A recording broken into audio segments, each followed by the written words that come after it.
اعوذ باللہ من الشیطان الرجیم، بسم اللہ الرحمن الرحیم۔ معزز طلباء و طالبات، السلام علیکم ورحمۃ اللہ۔ امید کرتا ہوں آپ اور آپ کے گھر والے خیر و عافیت سے ہوں گے۔ عزیز طلباء، آج صنف اردو میں سے حصہ نظم کی طرف ہم بڑھ رہے ہیں۔ حصہ نثر کے تین لیکچر ہوئے تھے۔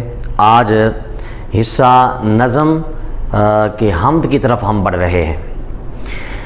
یہ بات ذہن نشین ہونی چاہیے کہ نثر کے اندر مصنف یا رائٹر اپنے جذبات، خیالات کا کما حقہ تفصیل کے ساتھ وضاحت پیش کرنے کی صلاحیت اور اہلیت اس کے اندر موجود ہوتی ہے، جبکہ نظم یا غزل کے اندر، شاعری کے اندر تفصیل اور ڈیٹیل اور وضاحت نہیں ہوتی، بلکہ شاعر اپنی بات کو، جو طویل بات ہوتی ہے، لمبی بات ہوتی ہے، اس طویل بات کو اشارتاً، کنایتاً، استعارتاً، مختصراً بیان کرتا ہے۔ یہاں پر طلباء کی ذمہ داری بنسبت حصہ نثر سے اور زیادہ بڑھ جاتی ہے کہ اس کی تفصیل اور وضاحت جو شاعر نے نہیں پیش کی، وہ ایگزامینر کے سامنے اپنے پیپر کے اندر طالب علم نے خود پیش کرنا ہوتی ہے کہ اس شعر کے اندر شاعر کا مطلب کیا ہے۔ مختصراً بات یہ کہ حصہ نثر کے اندر وضاحت موجود ہوتی ہے، لیکن اسی وضاحت کو مزید آسان کر کے پیش کرنا ہوتا ہے، ڈیٹیل اس کی پیش کرنا ہوتی ہے، جبکہ شاعری کے اندر ایسا نہیں ہوتا۔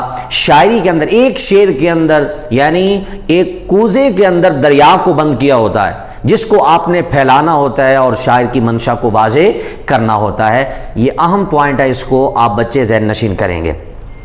آئیے ہم اشعار کی طرف بڑھنے سے پہلے شاعر کا مختصراً ہم تعارف پڑھ لیتے ہیں، تاکہ ہمیں معلوم ہو کہ جو شاعر ہیں ان کا جناب جی تعارف کیا ہے۔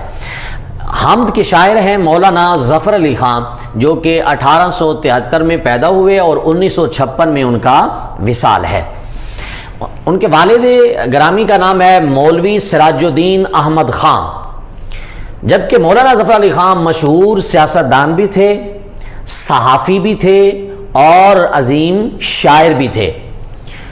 کوٹ مہرت، جو کہ ضلع سیالکوٹ میں ہے، وہاں پیدا ہوئے مولانا ظفر علی خان، جبکہ علی گڑھ سے مولانا ظفر علی خان نے BA کا ایگزام پاس کیا اور کچھ مدت حیدرآباد دکن میں سرکاری ملازمت اختیار کی۔ بعد ازاں مشہور اخبار زمیندار کے ایڈیٹر کے منصب پر فائز ہوئے، وہاں کچھ عرصہ کام کیا۔ ادب سے آپ کی وابستگی انگریزی کتب کے اردو تراجم کے حوالے سے بنی، یعنی انگریزی جتنی کتب تھیں، جو اہم کتب تھیں، ان کے اردو میں تراجم کرتے تھے، ان کو ٹرانسلیٹ کرتے تھے اردو کے اندر مولانا ظفر علی خان۔ تو یہاں سے آپ کو اردو ادب کے اندر جستجو پیدا ہوئی، آپ کی وابستگی اس اردو تراجم کرنے کے حوالے سے بنی۔ جبکہ حمدیہ شاعری میں آپ ایک خاص طرز کے حامل ہیں، یعنی شاعری وہ انہوں نے غزل کے اندر بھی کی، انہوں نے قصیدے کے اندر بھی کی، نظم کے اندر بھی کی، ٹھیک ہے۔ تو اب حصہ نظم میں سے بھی خاص جو حمد ہے، اس کے اندر آپ ید طولہ رکھتے ہیں، یعنی ان کے اندر خاص مزاج ان کا ہے، بڑی اچھے انداز میں وہ پیش کرتے ہیں۔ کلام کا ایک حصہ ظریفانہ بھی ہے۔ مولانا ظفر علی خان کے کلام کا ایک حصہ کیا ہے؟ ظریفانہ۔ یہ ظریفانہ کا معنی میں نے لکھ دیا ہے مزاح کا پہلو، یعنی آپ کی شاعری کے اندر طنز و مزاح بھی پایا جاتا ہے۔ اس رنگ میں اکبر الہ آبادی کے بعد دوسرے بڑے شاعر ہیں، یعنی اکبر الہ آبادی بھی ظریفانہ شاعری، ان کا ملکہ اس کے اندر بہت زیادہ ہے اور بلند پایا شاعر ہیں ظریفانہ شاعری میں، اور دوسرے نمبر پر اکبر الہ آبادی کے بعد مولانا ظفر علی خان کا نام ہے ظریفانہ شاعری میں۔ تو یہ تھا مختصراً تعارف مولانا ظفر علی خان کا۔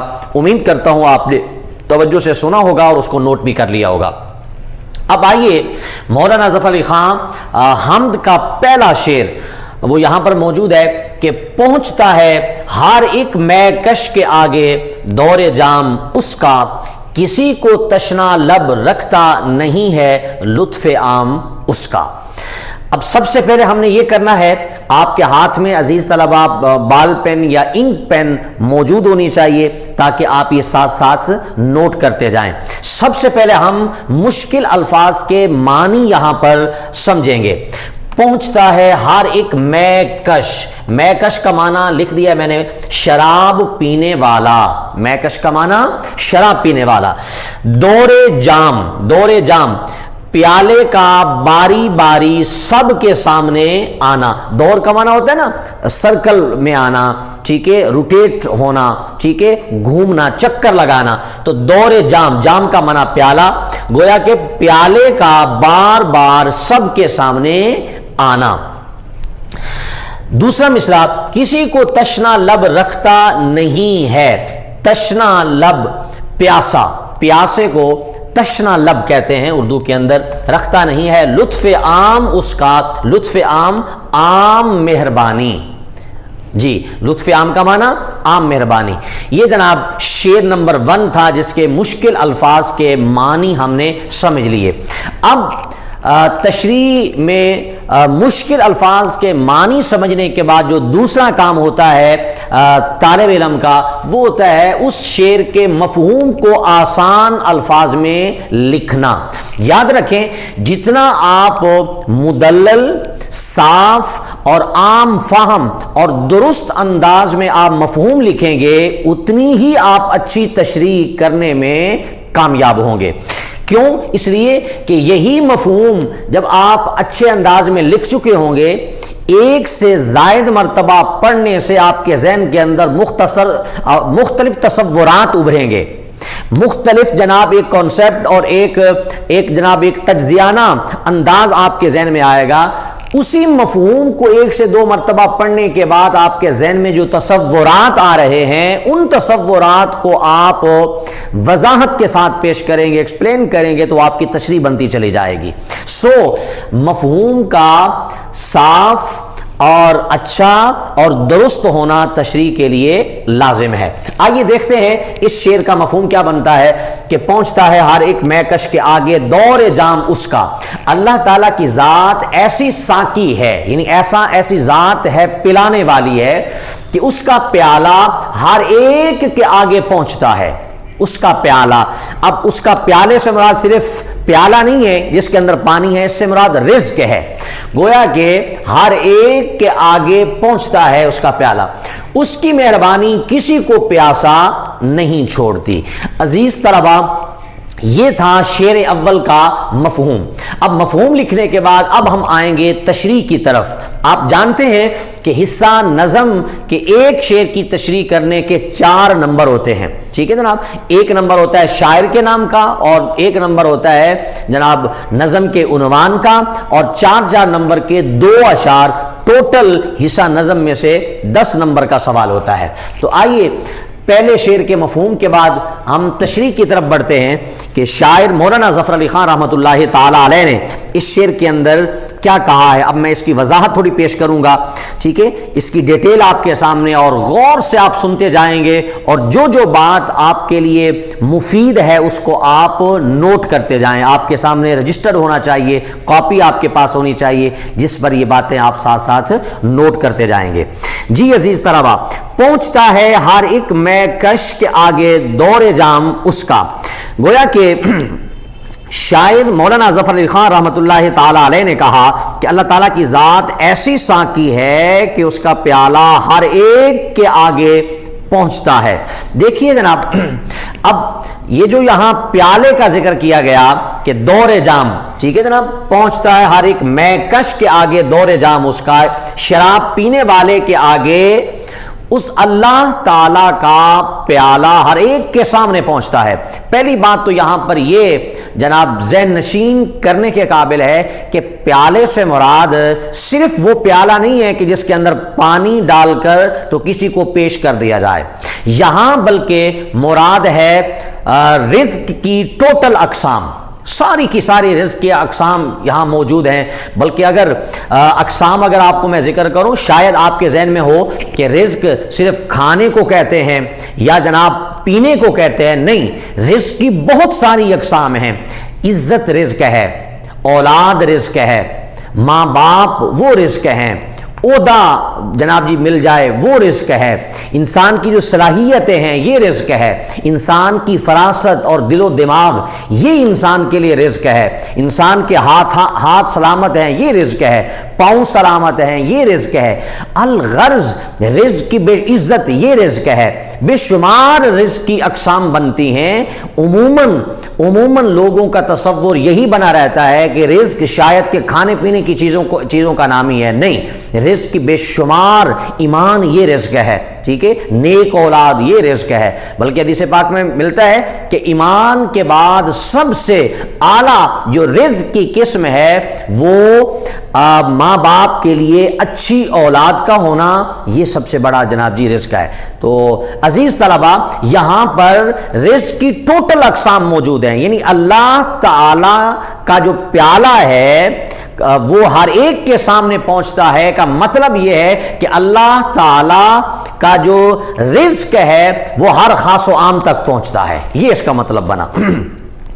دوسرا مصرع ہے کہ کسی کو تشنا لب رکھتا نہیں ہے، لطف عام اس کا، یعنی اللہ، جی عزیز طلبہ، اب دوسرا مصرع، کسی کو تشنا لب رکھتا نہیں ہے، لطف عام اس کا، یعنی اللہ رب العزت کہ یہ مہربانی اور لطف و کرم کا خاصہ ہے کہ وہ کسی کو بھی پیاسا نہیں رہنے دیتا، کسی کو بھی رزق سے محروم نہیں چھوڑتا، چاہے وہ اس کو ماننے والا کوئی ہو یا نہ ماننے والا ہو، قطع نظر اس بات کے کہ اللہ کی الوہیت کا کوئی اقرار کرنے والا ہو یا اللہ کی الوہیت کا انکار کرنے والا ہو، ماننے والا ہو یا نہ ماننے والا ہو، قطع نظر اس بات کے اللہ تعالیٰ ہر ایک کو برابر رزق عطا فرماتا ہے۔ اگر اللہ تعالیٰ چاہے تو نہ ماننے والوں کو ایک پانی کے گھونٹ سے بھی محروم کر دے، ایک قطرہ بھی پانی ان تک نہ پہنچنے دے، رزق کا ایک ذرہ برابر بھی ان تک نہ پہنچنے دے، لیکن ایسا عزیز طلبہ نہیں ہوتا اور نہ ہوگا۔ کیوں؟ کہ اللہ رب العزت کے لطف و کرم کی خاصیت یہی ہے کہ وہ یہ نہیں دیکھتا کہ مجھے کون تسلیم کرتا ہے کون نہیں تسلیم کرتا، کون مانتا ہے کون نہیں مانتا، ان ساری چیزوں سے بالائے طاق ہو کر اللہ پاک مخلوق میں سے ہر ایک جناب جی خلق کو برابر رزق عطا فرماتا ہے، برابر پرورش کرتا ہے اور برابر جناب انہیں رزق عطا کرتا ہے۔ یہ قیامت کی باتیں ہیں کہ وہاں سوال و جواب ہوں گے، وہاں پوچھا جائے گا کہ میں نے تو رزق عطا کیا، میں نے تو اپنی ذمہ داری کو نبھایا، لیکن مجھے آپ نے تسلیم کیوں نہیں کیا، مجھے ایک خدا کیوں نہیں مانا۔ یہ قیامت کی باتیں ہیں۔ دنیا کے اندر اللہ پاک کسی کو بھی اس وجہ سے رزق سے محروم نہیں کرتا کہ وہ مجھے تسلیم کرنے والا نہیں ہے، وہ مجھے ماننے والا نہیں ہے۔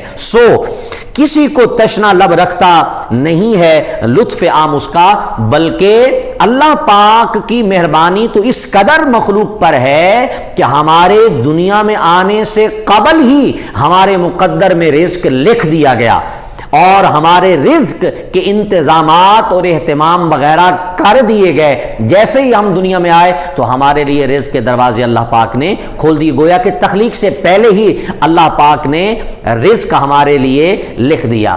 آئیے جناب، اب یہ تشریح کرنے کے بعد، ٹھیک ہے، اور اس بات کو اس اشعار پر گفتگو کرنے کے بعد پھر ریفرنس کے طور پر آپ وہاں اشعار کوٹ کریں گے، قرآنی آیات کے تراجم، احادیث کے تراجم، محاورات، ضرب المثل وہاں لکھیں تاکہ آپ کی بات مدلل ہو سکے، تاکہ آپ کی بات مزید بہتر ہو سکے۔ آئیے یہاں پر میں نے تشریح کی ہیڈنگ میں 2 شعر لکھے ہیں جو اس شعر کی تشریح میں معاون ثابت ہوں گے، مددگار ثابت ہوں گے۔ شاعر نے کہا، اثر تیری عطاؤں پر نہیں پڑتا خطاؤں کا، اثر تیری عطاؤں پر نہیں پڑتا خطاؤں کا، جسے پیدا کیا اس کو دیا ہے آب و نا تو نے۔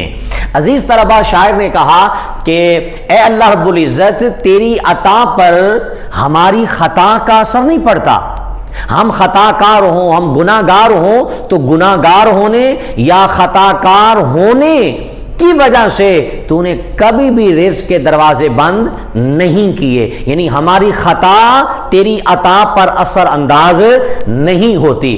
جسے پیدا کیا اس کو دیا آب و نا، تو نے آب کا معنی پانی اور نا کا معنی روٹی، یعنی رزق کی ہر قسم اے اللہ رب العزت تو ضرور اپنی مخلوق میں سے ہر خلق کو عطا کرتا ہے، کیوں کہ تو پیدا کرنے والا جو ہوا۔ دوسرا شعر، کرتا ہے عطا بڑھ کے ضرورت سے سبھی کو، کرتا ہے عطا بڑھ کے ضرورت سے سبھی کو، بے مثل زمانے میں سخاوت ہے اسی کی۔ عزیز طلبہ، ایک تو ہوتا ہے نا بس عطا کرنا، اور دوسرا ہوتا ہے اتنا عطا کرنا کہ انسان کی حاجتیں ختم ہو جائیں، انسان کی ضروریات ختم ہو جائیں۔ اللہ رب العزت کی عطا کا جو انداز ہے وہ ایسا انداز ہے کہ جتنی ہمیں ضرورت ہے ضرورت سے بھی بڑھ کر اللہ رب العزت ہمیں عطا کرتا ہے، اور یہ عطا کی خاصیت صرف اور صرف کائنات کے اندر اللہ رب العزت کی ہے۔ اللہ پاک کے علاوہ ایسی سخاوت کسی اور کے پاس نہیں ہو سکتی۔ جی عزیز طلبہ، اب یہ ایک شعر پر ہماری بات مکمل ہوئی، اب حصہ حمد کے دوسرے شعر کی طرف ہم بڑھ رہے ہیں۔ سب سے پہلے ہم شعر کی ریڈنگ کریں گے اور اس کے بعد پھر مشکل الفاظ کے معنی کی طرف آئیں گے۔ سنیے، گواہی دے رہی ہے اس کی یکتائی پہ ذات اس کی، دوئی کے نقش سب جھوٹے، دوئی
جی عزیز طلبہ، دوسرے شعر کے مفہوم کو سمجھنے کے بعد اب ہم اس کی تشریح کی طرف بڑھتے ہیں۔ گواہی دے رہی ہے اس کی یکتائی پہ ذات اس کی، اللہ پاک کی ذات ہی اس کے ایک ہونے پر شاہد اور گواہ ہے۔ یاد رکھیں کہ اللہ رب العزت کی ذات میں، صفات میں اور افعال میں سب میں تنہا اور یکتا ہے۔ نہ اللہ تعالیٰ کی ذات میں کوئی شریک ہو سکتا ہے، نہ اللہ پاک کی صفات میں کوئی شریک ہو سکتا ہے، نہ افعال و تقاضا جات میں کوئی شریک ہو سکتا ہے۔ ہر لحاظ سے، ہر سمت اور ڈائریکشن کے لحاظ سے اللہ پاک کی ذات تنہا ہے، یکتا ہے، واحد ہے۔ اس کے برابر کا ہم پلہ یا ہم سر کائنات میں تھا نہ ہے، نہ قیامت تک کوئی ہو سکتا ہے۔ اب دیکھیے کہ اگر معاشرتی طور پر اس بات کو دیکھیں کہ اپنی ذات کی آج تک کوئی گواہی نہیں دے سکا اور نہ دے سکتا ہے، اپنی گواہی اگر کوئی اور آ کر دے سچے ہونے کی، اچھے ہونے کی، بہتر ہونے کی، کوئی اگر گواہی دے تو اس گواہی کو معتبر سمجھا جاتا ہے۔ اگر انسان خود ہی اپنی گواہی دینے پہ آ جائے تو معاشرہ اسے تسلیم نہیں کرتا، معاشرہ اسے ایکسیپٹ نہیں کرتا۔ جس طرح کہ میں آپ کو ایک مثال دیتا ہوں کہ رسول اللہ صلی اللہ علیہ وآلہ وسلم کی زوجہ محترمہ اور ہم سب کی ماں اما عائشہ صدیقہ رضی اللہ تعالی عنہا پر جب تہمت لگائی گئی تو اللہ پاک نے اس تہمت، چونکہ الزام لگایا گیا تھا، وہ جانتے تھے نبی پاک صلی اللہ علیہ وسلم، اب اللہ پاک نے منع فرما دیا کہ اے میرے محبوب آپ نے گواہی نہیں دینی اپنی زوجہ محترمہ کی کہ وہ سچی ہیں، وہ پاک دامنہ ہیں۔ کیونکہ وہ تو کافر ہیں. اگر وہ آپ کی عزت و توقیر کرنے والے ہوتے تو الزام لگاتے ہی کیوں؟ لہٰذا آپ گواہی دیں گے، وہ مانیں گے نہیں، لہذا آپ نے خاموش رہنا ہے. میں خود خدا ہو کر گواہی دوں گا کہ آپ کی زوجہ محترمہ میری بندی عائشہ سچی ہیں اور پاک دامنہ ہیں. اور ایسا ہی ہوا کہ اللہ پاک نے سورہ النور کی 18 آیات اما عائشہ صدیقہ رضی اللہ تعالی عنہا کی پاک دامنی پر نازل کی. تو پھر سب کو ماننا پڑا کہ اللہ پاک فرما رہا ہے کہ عائشہ پاک دامنہ ہے. سو یہ معاشرہ جناب اپنی گواہی دینے پر کبھی بھی وہ تسلیم نہیں کرتا. تسلیم تب کرتا ہے کسی کو اچھا جب کوئی دوسرا اس کی گواہی دے رہا ہو، جب کوئی دوسرا اسے سچا کہہ رہا ہو. لیکن یہاں ایسا نہیں ہے. یہاں گواہی دے رہی ہے اس کی یکتائی پہ ذات اس کی. اب دیکھیں نا، ہر ایک انسان سے دوسرا کائنات کے اندر افضل پایا جاتا ہے.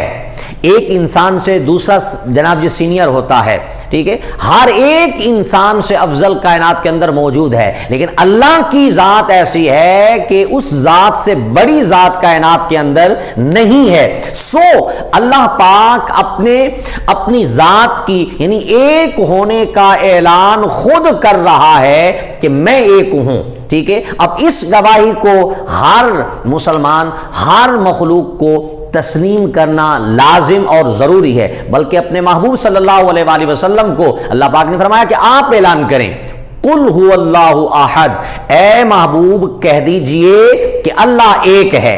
محبوب سے کہلوایا اور خود قرآن پاک کی آیت کے اندر فرما دیا کہ میں ایک ہوں. اسی طرح ہم کلمہ طیبہ پڑھتے ہیں، اس کا پہلا حصہ لا الہ الا اللہ، نہیں ہے کوئی الہ مگر اللہ، یعنی اللہ کے علاوہ کائنات کے اندر کوئی معبود نہیں ہے. سو اللہ پاک کی جو ذات ہے وہ خود اس چیز کا اعلان کر رہی ہے اور ہمیں بتا رہی ہے کہ میرے علاوہ کائنات کے اندر کوئی الہ نہیں ہے. کوئی اگر الہ ہونے کا اعلان کرے گا تو وہ جھوٹا ہوگا، وہ کذاب ہوگا اور وہ اس کائنات کا بدترین انسان ہوگا. اب دیکھ لیں کہ کائنات کے اندر معروف 3 لوگوں نے اللہ کے مقابل آنے کی کوشش کی اور خدا ہونے کا اعلان کیا، اور تینوں کو اللہ پاک نے ذلت اور رسوائی کی موت عطا کی. یہ میں نے نام لکھ دیے ہیں. فرعون نے جناب جی اعلان کیا تھا کہ میں خدا ہوں، تو آپ نے دیکھا کہ اللہ پاک نے جو ایک رزق، پانی ایک رزق کی حیثیت رکھتا ہے، اسی پانی کے اندر اللہ پاک نے اس کو غرق کر دیا اور وہاں اس کی ڈیتھ ہو گئی، وہ مر گیا. سو جو خدائی کا دعویٰ کرنے والا تھا وہ ذلیل و رسوا ہو کر مر گیا. اسی طرح نمرود نے بھی خدائی کا دعویٰ کیا تھا، یعنی میں خدا ہوں، تو اللہ پاک نے ایک لولے لنگڑے مچھر سے اسے نیست و نابود کیا اور ذلت اور رسوائی کی موت ایک مچھر سے اللہ پاک نے، یعنی حقیر سے حقیر مخلوق سے، چھوٹی سی چھوٹی مخلوق سے اللہ پاک نے اسے موت کی گھاٹ میں اتار دیا. اسی طرح شداد کا ذکر ملتا ہے، اس نے بھی خدا ہونے کا اعلان کیا تھا اور اس نے تو بلکہ جنت بھی بنا لی تھی. لیکن خدا ہے، اللہ کی ذات ہے، وہ قادر مطلق ہے. اس ذات نے شداد نے جو خود اپنے لیے جنت بنائی تھی اور اپنے ماننے والوں کے لیے جنت بنائی تھی، اللہ پاک نے اسے دیکھنا بھی نصیب نہ کیا. یعنی وہ شداد جنت کو دیکھ بھی نہ سکا اور دیکھنے سے پہلے ہی جناب ایک پاؤں اس کی بنائی ہوئی مصنوعی جنت میں تھا اور دوسرا باہر تھا. تو اللہ پاک نے جناب جی اسرائیل علیہ السلام کو بھیجا کہ اس کو فوراً موت دے دی جائے، اور وہ دیکھنے سے قبل ہی جناب جی مر گیا. سو کائنات کے اندر جس کسی نے بھی دعوے خدا یا دعوے نبوت کیا، وہ کائنات کے اندر نیست و نابود ہو گیا. گواہی دے رہی ہے اس کی یکتائی پہ ذات اس کی، دوئی کے نقش سب جھوٹے ہے، سچا ایک نام اس کا. لہٰذا جس نے بھی کبھی اعلان خدا کیا وہ جھوٹا ہے، وہ کذاب ہے، وہ لعنتی ہے، وہ اس کائنات کا بدترین انسان ہے. یہاں پر اشعار میں نے لکھ دیے ہیں اور 2-3 آیات کے تراجم بھی لکھ دیے ہیں، اس کو آپ نوٹ کریں اور ذہن نشین کریں. ذرے ذرے سے ظہور شان یکتائی ہے جب، ذرے ذرے سے ظہور شان یکتائی ہے جب، راز وحدت تیری کثرت میں نمایاں کیوں نہ ہو. کہا جناب جب ایک ایک ذرہ کائنات کا گواہی دے رہا ہے اور ایک ایک ذرہ جناب ایک ہونے کی دلیل دے رہا ہے، تو پھر جناب کس طرح کہا جا سکتا ہے کہ اللہ تعالیٰ کائنات میں ایک نہیں ہے؟ اسی طرح قرآن آیت کا ترجمہ ہے کہ اگر کائنات میں ایک سے زائد خدا ہوتے تو کائنات کے اندر فساد بپا ہو جاتا. لو کان فیہما آلہۃ الا اللہ لفسدتا، اگر کائنات میں ایک سے زائد خدا ہوتے تو کائنات میں فساد بپا ہو جاتا. سو دوئی کے نقش سب جھوٹے، ہے سچا ایک نام اس کا. اگر ایک سے زائد خدا ہوتے تو کائنات اس طرح نہ چل رہی ہوتی، وہ نیست و نابود ہو جاتی. دوسری آیت کا ترجمہ ان اللہ لا یغفر ان یشرک بہ ویغفر ما دون ذلک، ترجمہ یہاں لکھ دیا ہے کہ اللہ تعالیٰ یہ بات معاف نہیں کرتا کہ اس کے ساتھ کسی کو شریک بنایا جائے. جی اللہ تعالیٰ کس بات کو معاف نہیں کرتا؟ اللہ تعالیٰ یہ بات معاف نہیں کرتا کہ اس کے ساتھ کسی کو شریک بنایا جائے، لیکن اس کے علاوہ جس کسی کو بھی چاہے گا بخش دے گا. مطلب یہ ہے کہ انسان گناہ کر بیٹھتا ہے، انسان سے گناہ ہو جاتا ہے، اللہ پاک کی جو معافی ہے وہ ہمارے گناہوں سے کہیں بڑی ہے، کہیں جناب جی وہ زیادہ ہے. سو اللہ پاک اپنے بندوں کو معاف فرما دیتا ہے. لیکن شرک ایک ایسا جرم ہے کہ اس کو اللہ پاک کبھی بھی معاف نہیں فرماتا. ان اللہ لا یغفر ان یشرک بہ ویغفر ما دون ذلک، اور اسی شرک کو ظلم عظیم بھی قرآن پاک کے اندر کہا گیا کہ ان الشرک لظلم عظیم، بے شک شرک ظلم عظیم ہے. سو اس ظلم عظیم کو اللہ پاک کبھی معاف نہیں فرماتا. جی عزیز طلبہ، امید کرتا ہوں آپ نے یہ دوسرا شعر بھی اچھے طریقے سے سمجھ لیا ہوگا. اب تیسرے شعر کی طرف ہم بڑھتے ہیں. ہر ایک ذرہ فضا کا داستاں اس کی سناتا ہے، ہر ایک جھونکا ہوا کا آ کے دیتا ہے پیام اس کا. سب سے پہلے مشکل الفاظ کے معنی. ہر ایک ذرہ، ذرہ کا معنی ہوتا ہے ٹکڑا. فضا زمین و آسمان کے درمیان کی وسعت، زمین اور آسمان کے درمیانی حصے کو فضا کہا جاتا ہے. فضا. داستان کا معنی کہانی.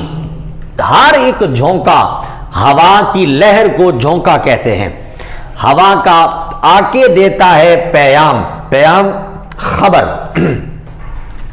جی عزیز طلبہ، مشکل الفاظ کے معنی جب آپ نے سمجھ لیے تو آئیے اس کے بعد پھر ہم اس شعر کا مفہوم سمجھتے ہیں. مفہوم اس کا یہ بنتا ہے کہ کائنات کا ذرہ ذرہ اسی کا پیغام سناتا ہے. کائنات کا ذرہ ذرہ اسی کا پیغام سناتا ہے، اور ہوا کی ہر لہر اسی کا پیغام دے رہی ہے. یعنی کائنات کی ہر شے اس کی تسبیح کر رہی ہے. یہ تھا جناب اس شعر کا مفہوم جو آپ نے سماعت کیا. اب اس مفہوم کے بعد ہم بڑھتے ہیں تشریح کی طرف. عزیز طلبہ، میں نے آپ کو بتایا کہ جتنا آپ اچھے انداز میں مفہوم لکھیں گے وہی مفہوم آپ کی تشریح اچھے انداز میں کرنے میں آپ کامیاب اور کامران ٹھہریں گے. جی ہر ایک ذرہ فضا کا داستاں اس کی سناتا ہے، ہر ایک جھونکا ہوا کا آ کے دیتا ہے پیام اس کا. عزیز طلبہ، انسان کے سر کے اوپر سے لے کر آسمانی دنیا تک کے درمیانی حصے کو فضا کہتے ہیں. یعنی میرے سر سے اوپر جہاں تک آسمان ہے، آسمان اور میرے سر کے اوپر درمیانی جو حصہ ہے، یہ درمیانی سارے حصے کو فضا کہتے ہیں.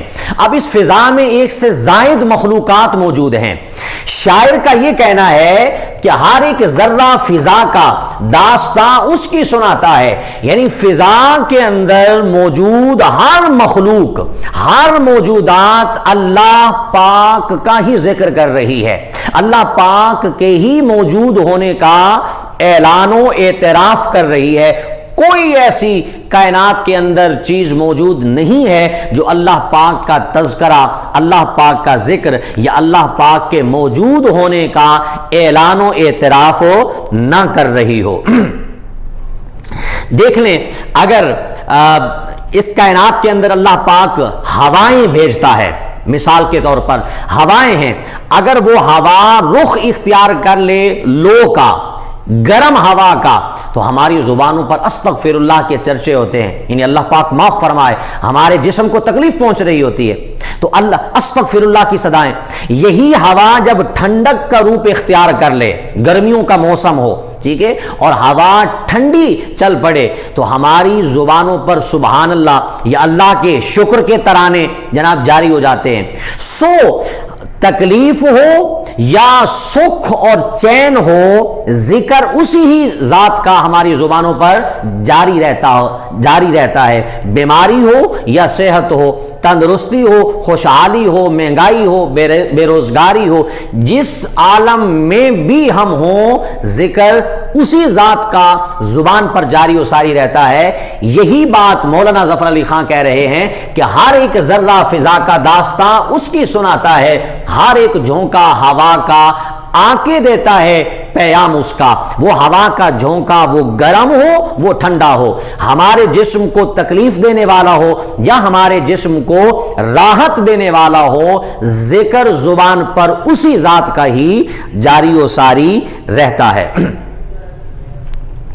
اسی طرح جناب قرآن مجید فرقان حمید کی آیت کہ بے شک آسمانوں اور زمین کی پیدائش میں ان فی خلق السماوات والارض واختلاف اللیل والنہار لآیات لأولی الالباب، قرآن پاک کے اندر اللہ پاک نے ارشاد فرمایا کہ ان فی خلق السماوات والارض، بے شک زمین اور آسمان کی تخلیق میں، ان فی خلق السماوات والارض واختلاف اللیل والنہار، رات اور دن کے عدل بدل میں، چینج ہونے میں، تبدیل ہونے میں، آنے جانے میں، والنہار لآیات لأولی الالباب، عقل والوں کے لیے نشانی ہیں، عقل مندوں کے لیے نشانیاں ہیں، یعنی اللہ اس کائنات کے نظام کو چلا رہا ہے، وہ اس کائنات میں موجود ہے، تبھی تو رات کے بعد دن نے آنا قبول کیا اور دن کے بعد پھر رات آئی، زمین و آسمان بنائے، یہ چیز۔ اسی طرح چاند اور سورج کے عدل بدل میں کہا کہ کائنات کی ہر چیز اس چیز کی گواہی دے رہی ہے کہ اس کائنات کے اندر ذات ایسی موجود ہے جو اس کائنات کو چلا رہی ہے۔ یہ گفتگو یقیناً آپ بچوں نے سن لی ہوگی اور اس کو آپ نوٹ بھی یقیناً کر رہے ہوں گے۔ اب اس پر ایک دو شعر ہم نوٹ کر لیتے ہیں۔ ذرے ذرے سے ظہور شان یکتائی ہے جب، راز وحدت تیری کثرت میں نمایاں کیوں نہ ہو۔ اسی طرح یہ اوپر بھی شعر موجود تھا، وہاں بھی ایڈ ہو سکتا ہے اور تیسرے میں بھی ایڈ ہو سکتا ہے۔ اسی طرح خدا خود میں ہے آپ اپنی نشانی، خدا خود میں ہے آپ اپنی نشانی، غلط ہے کہ اس کی نشانی نہیں ہے۔ کہا جناب اللہ پاک خود اپنے ایک ہونے پہ نشانی ہے، علامت ہے، وہ بتا رہی ہے ذات کہ میں ایک ہوں۔ وہ کیسے بتا رہی ہے؟ ایسے بتا رہی ہے کہ کائنات چل رہی ہے، کائنات کے اندر فساد بپا ہو جاتا اگر کائنات کے اندر ایک سے زائد خدا موجود ہوتے۔ سو اللہ پاک کی وحدت اسی بات پر گواہی دے رہی ہے کہ وہ اللہ تعالیٰ کی ذات ایک ہے، ایک سے زائد کائنات میں خدا نہیں ہے۔ عزیز طلباء و طالبات، امید کرتا ہوں کہ آپ نے آج کا جو ہمارا لیکچر تھا 3 اشعار پر محیط تھا، اس کو آپ نے غور سے سن لیا ہوگا، اس کو آپ نے نوٹ بھی کر لیا ہوگا۔ میں دوبارہ پہلے جو بات کی تھی دہرا رہا ہوں کہ تشریح آپ سبق کے پیراگراف کی بھی کرتے ہیں، آپ اشعار کی بھی کرتے ہیں۔ اشعار کی تشریح قدرے مشکل ہوتی ہے، اس کے اندر وضاحت اور ڈیٹیل آپ کو زیادہ دینا ہوتی ہے۔ کیوں کہ شاعر بہت بڑی بات کو ایک جملے میں کر جاتا ہے، جبکہ نثر میں ایسا نہیں ہوتا۔ وہاں پر جناب جی اشارے کنایات ہوتے ہیں لیکن اس قدر نہیں ہوتے جس قدر شاعری کے اندر ہوتے ہیں۔ تو شاعری کے اندر آپ کو وضاحت اور ڈیٹیل زیادہ دینا ہوتی ہے، مشکل الفاظ کے معنی آپ کو بتانا ہوتے ہیں۔ تو امید کرتا ہوں کہ آپ اس لیکچر کو توجہ سے سنا ہوگا اور اس کو آپ نے نوٹ بھی کیا ہوگا۔ اللہ تعالی ہم سب کا حامی و ناصر ہو۔ والسلام۔